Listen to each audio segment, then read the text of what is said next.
फिर उसके बाद में जो शिक्षा मंत्री है उनका बयान भी ये अभी आता है कि जो रिनोवेट का कार्य है वो उसके पैसे मैं अपनी जेब से नहीं लगा सकता। तो आज तक मुझे तो नहीं लगा इतने सालों में कि कोई नेता अपनी जेब से पैसे लगाया हो, और सरकार पैसे देती है उनको भी नहीं लगाना और फिर ऐसे बयान देना, ये कहाँ तक उचित समझते हैं आप? बीजेपी में इसी चीज़ की तो कमी है। बीजेपी के नेताओं में नेतृत्व की क्षमता नहीं है। वो तो केवल धर्म जाति की राजनीति करके जीतते हैं।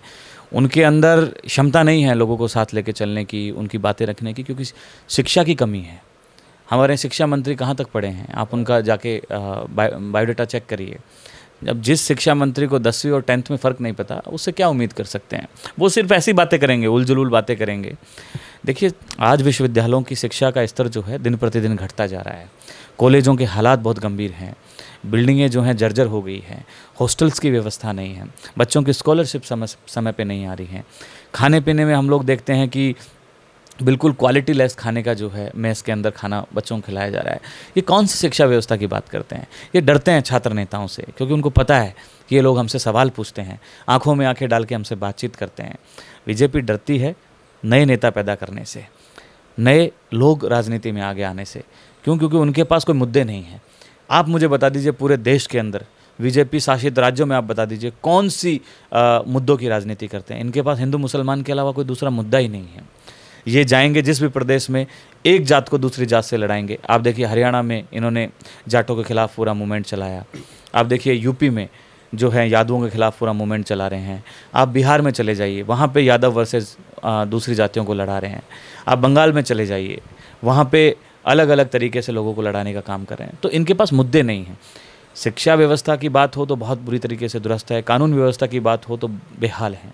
और आप जब जातिवाद के ऊपर बात कर रहे हैं तो मैं एक यूपी की सांसद हैं प्रिया सरोज, मैं उनका एक भाषण सुन रहा था कि उन्होंने कहा कि जब मैं इलेक्शन में कैंपेन करने गई तो एक मतलब जनरल कास्ट का गांव था, उसमें मेरे को ये डायरेक्ट कहा गया है कि आप दलित समाज से हैं, हम आपको वोट नहीं देंगे और यहाँ पे प्रचार प्रसार करना आपका मतलब इतना वो नहीं होगा कि आप यहाँ करो ही।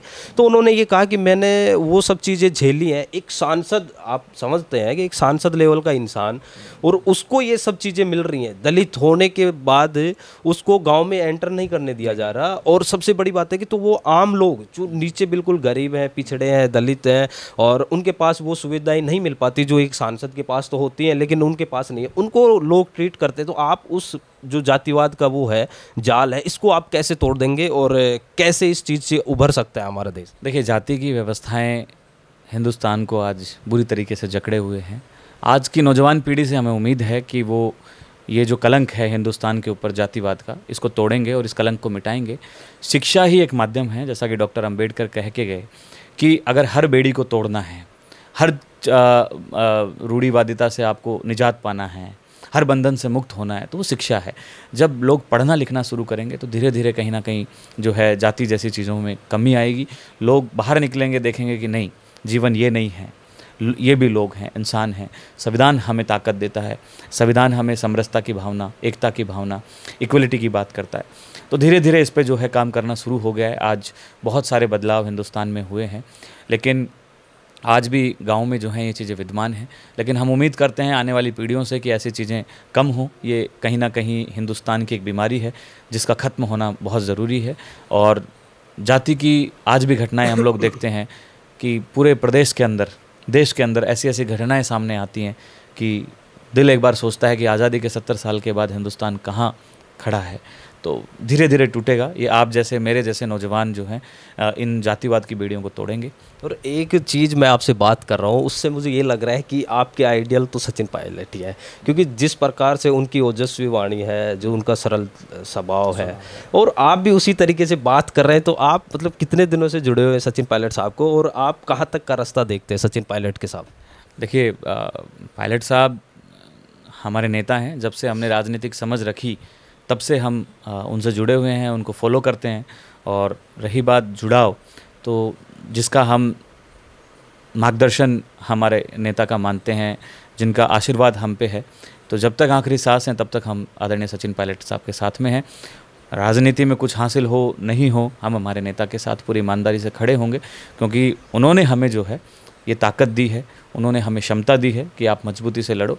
हमारे पीछे सचिन पायलट जी मजबूती से खड़े हैं, उनकी छाया में हम राजनीति कर रहे हैं, तो हम उस छाया का साया जो है कभी खुद से हटने नहीं देंगे। उसके लिए हमें चाहे किसी भी हद तक जाना पड़े, हम मजबूती से जाएंगे और हमारे नेता के लिए, उनकी ईमानदारी के लिए और हमारी ईमानदारी के लिए भी हम मजबूती से आदरणीय पायलट साहब के साथ में खड़े हैं। एक सवाल और है मेरे मन में, क्योंकि जो शिव प्रकाश गुर्जर है जो नसीराबाद से चुनाव लड़े थे, वो भी मैं उनसे भी मिला था, तो वो भी काफ़ी मतलब कि मैं देखता हूँ उनको कि वो बहुत ज़्यादा पायलट साहब से कनेक्ट करते हैं।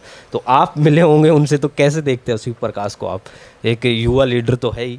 देखिए, बड़ी बात है, एक कॉलेज के छात्र संघ अध्यक्ष वो रहे GCA के, और कम उम्र में टिकट मिलना वो सब मुमकिन हो पाया आदरणीय पायलट साहब की वजह से।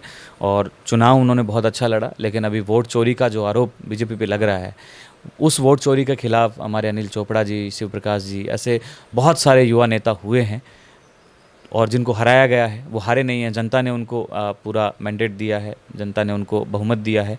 लेकिन जो शासन था, प्रशासन था, सत्ता के दबाव में आके ऐसे नौजवानों की आवाज़ दबाने का काम किया। लेकिन भविष्य अच्छा है, वो मजबूती से काम करेंगे हमारे। और एक सबसे बड़ी बात यह है कि 2014 से लेकर 24 तक का जो 10 साल का पीरियड था, उसमें भारतीय जनता पार्टी जो हथकंडे अपनाती थी, क्या वो हथकंडे अब कांग्रेस अपनाने लग गई है, सोशल मीडिया वाले?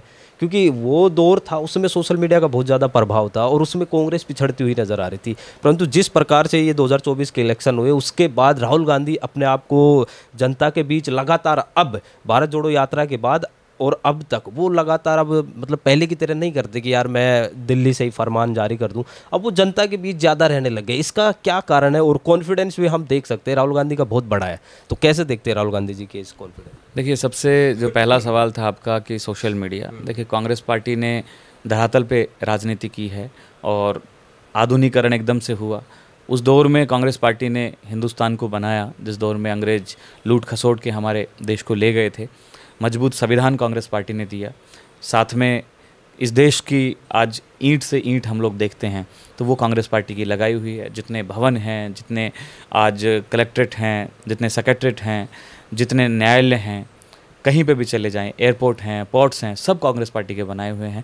तो कांग्रेस पार्टी ने मुद्दों की राजनीति की, धरातल की राजनीति की। जैसे ही 2014 का फेज़ आया तो एक नई राजनीति का प्रवेश था। उसका उद्योगपतियों के माध्यम से उनका सहारा लेके मोदी जी ने एक नई क्रांति जो है देश में सोशल मीडिया की लेके आए। लेकिन उनको पता नहीं था कि जिसके माध्यम से वो सरकार बना रहे हैं वो एक दिन उन पर उल्टा पड़ जाएगी, क्योंकि घर घर में आवाज़ बन गई। मीडिया को तो उन्होंने दबा दिया, मीडिया को उन्होंने खरीद लिया, लेकिन ये जो घर घर की आवाज़ थी ये सोशल मीडिया के माध्यम से उठने लगी। और हम लोग देखते हैं कि आज मोदी जी की जो आज स्थिति है वो बड़ी दयनीय है। राजनीति में तानाशाह वो हैं, सिस्टम का दुरुपयोग कर सकते हैं, सत्ता का दुरुपयोग कर सकते हैं, वो चाहे जो कर रहे हैं। लेकिन जनता समझ गई है कि मोदी जी इस देश के लिए नुकसान है, मोदी जी इस देश की सेहत का लिए पूरा भरपूर नुकसान है। रही आदरणीय राहुल गांधी जी की, देखिए जब कांग्रेस की सरकार थी, जब राहुल गांधी जी भट्टा परसोल जैसी घटनाएं होती हैं, किसानों के बीच में जाते हैं, वहाँ मुद्दे उठाते हैं, उनके लिए लड़ते हैं। उससे पहले भी राहुल गांधी जी गांव-गांव, ढाणी-ढाणी जाते थे, क्योंकि राजीव गांधी जी का भी कॉन्सेप्ट था लोगों के बीच में जाके बात करने का। मीडिया ने लंबे समय तक जो है उनकी छवि को ख़राब करने का काम किया, लेकिन राहुल जी रुके नहीं। उन्होंने मजबूती से इन सब चीज़ों का सामना किया।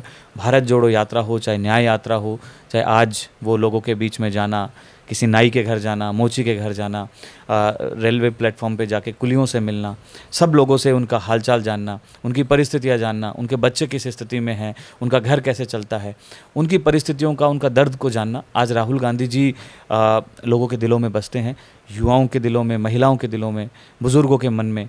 वो हर इस कदर बढ़ गए हैं क्योंकि उनकी छवि आज देश में ये साफ़ है कि राहुल जी धर्म की राजनीति का सहारा नहीं लेंगे, वो गलत मुद्दों में कभी आगे नहीं आएंगे।